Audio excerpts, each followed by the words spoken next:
everyone. So we did the story, Drew McIntyre storming out. It wasn't great, and it was over that LA Knight thing. And I understand his frustration. I gotta say, I understand the frustration. You were supposed to have a spot. You're already kind of pissed as to what you're doing at WrestleMania, and then even that gets screwed up. I understand why you're pissed. But this is from WrestlingNews.co.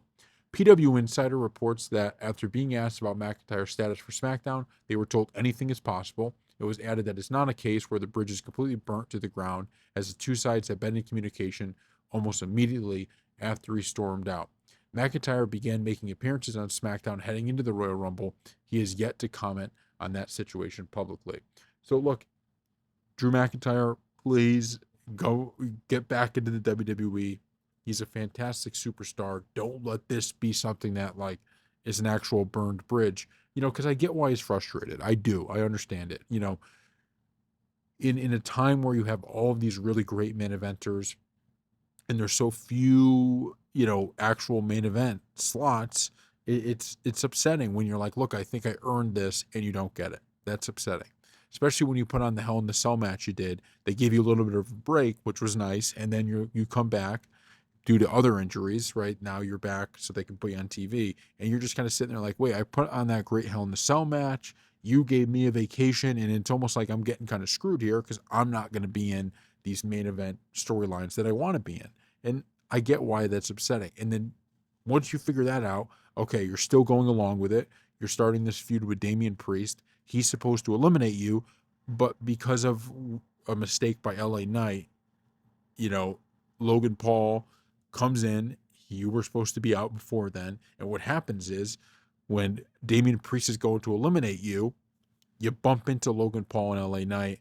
That's the main focus of the crowd. So you're supposed to be building some kind of animosity for your storyline, and you don't get that built because of that mistake. So that's frustrating. You already don't like the match you're doing, and now it's screwed. Now you got to find another way to do it. So I get the frustration, but just the key in a situation like this is just to hang around, right? Just be in the vicinity. You might not be getting the rivalry you want right now. You might not be getting the main event at WrestleMania for this, go around, but you never know what happens in a year. You never know what happens in 2 years. And if you kind of just take your ball and go home, then you're not going to get it, right? Because you're not going to be a part of the company. So hopefully they figure this out. This feels like something they could figure out. But this is one of the challenges we've been talking about, that Triple H, as the new boss, is going to have to find a way to navigate. Everyone loves Triple H.